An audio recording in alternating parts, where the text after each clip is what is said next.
Au cœur de la liberté, vidéo numéro 27. Et si on se passait de la police d'État, des tribunaux publics?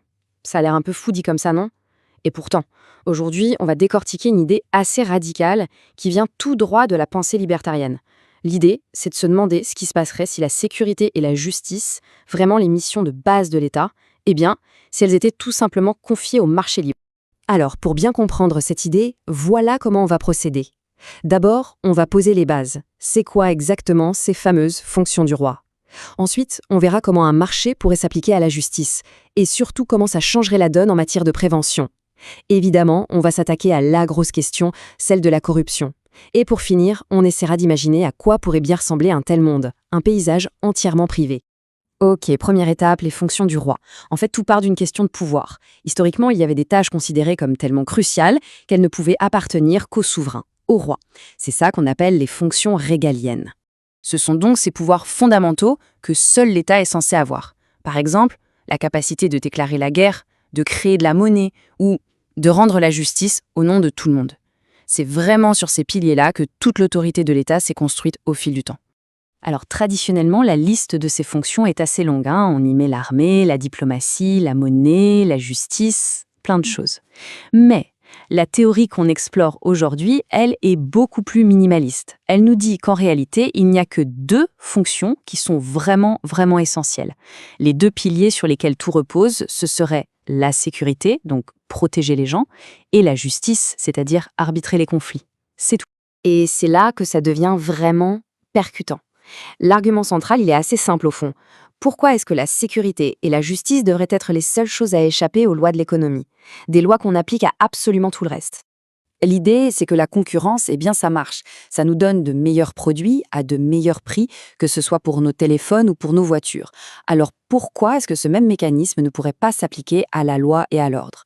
Ça pourrait, en théorie, stimuler l'efficience et, bien sûr, réduire les coûts. Et cette logique, elle est poussée vraiment à son maximum. La citation qu'on voit là est assez provocatrice, il faut le dire. L'idée derrière, elle est radicale. Pour le marché, la justice, c'est un service. Un service comme un autre, une sorte de marchandise qu'on peut produire et qu'on peut vendre. Essayons d'imaginer ce que ça donnerait concrètement. On pourrait avoir des agences de sécurité spécialisées pour certains types de quartiers, ou des tribunaux d'arbitrage hyper pointus sur les nouvelles technologies, ou encore des services juridiques complètement adaptés à des cultures locales spécifiques. En fait, la concurrence pourrait amener une dose d'innovation et d'adaptation que le modèle unique qu'on a aujourd'hui, eh bien, il ne le permet pas. Bon, mais alors, au quotidien, comment ça marcherait tout ça? La clé, en fait, c'est un vrai changement de mentalité. Il faudrait passer d'un système qui punit le crime à un système qui, dans l'idéal, l'empêche carrément de se produire. Le modèle de l'État qu'on connaît, il est surtout réactif, c'est-à-dire un crime est commis, ensuite la police enquête, ensuite les tribunaux jugent. Le modèle de marché, lui, serait tout l'inverse, proactif. Les entreprises auraient des incitations financières à investir pour que les problèmes n'arrivent pas, tout simplement parce que, prévenir, ça coûte souvent bien moins cher que de réparer les dégâts. C'est exactement ce que dit cette phrase. L'objectif, c'est d'agir bien plus avant le fait qu'après le fait. Et si on réfléchit, qui a un intérêt financier direct à ce qu'un problème n'arrive pas? L'assureur, bien sûr. C'est là que le marché entre en jeu. L'assureur, lui, il a tout intérêt à ce que les risques pour ses clients soient les plus bas possibles. Prenons un exemple tout simple, comme sur ce schéma. Un propriétaire veut assurer sa maison. L'assureur arrive et dit « Écoutez, si vous installez une bonne alarme et une porte blindée, votre prime d'assurance sera plus basse. » Du coup, le client le fait. Et résultat, le risque de vol diminue pour tout le monde, c'est un vrai cercle vertueux. Et tout ça, c'est juste encouragé par l'intérêt de chacun, il n'y a pas besoin d'une loi pour l'imposer. Ce qui veut dire que, dans ce système, avant même de signer un contrat, que ce soit un contrat de travail ou de location, les deux parties se mettraient d'accord. D'accord sur quel arbitre ou quel tribunal privé appeler en cas de problème. La justice ne serait plus quelque chose d'imposé d'en haut, mais quelque chose de choisi à l'avance, ensemble. Évidemment, là, il y a une question qui vient tout de suite à l'esprit, une question brûlante même.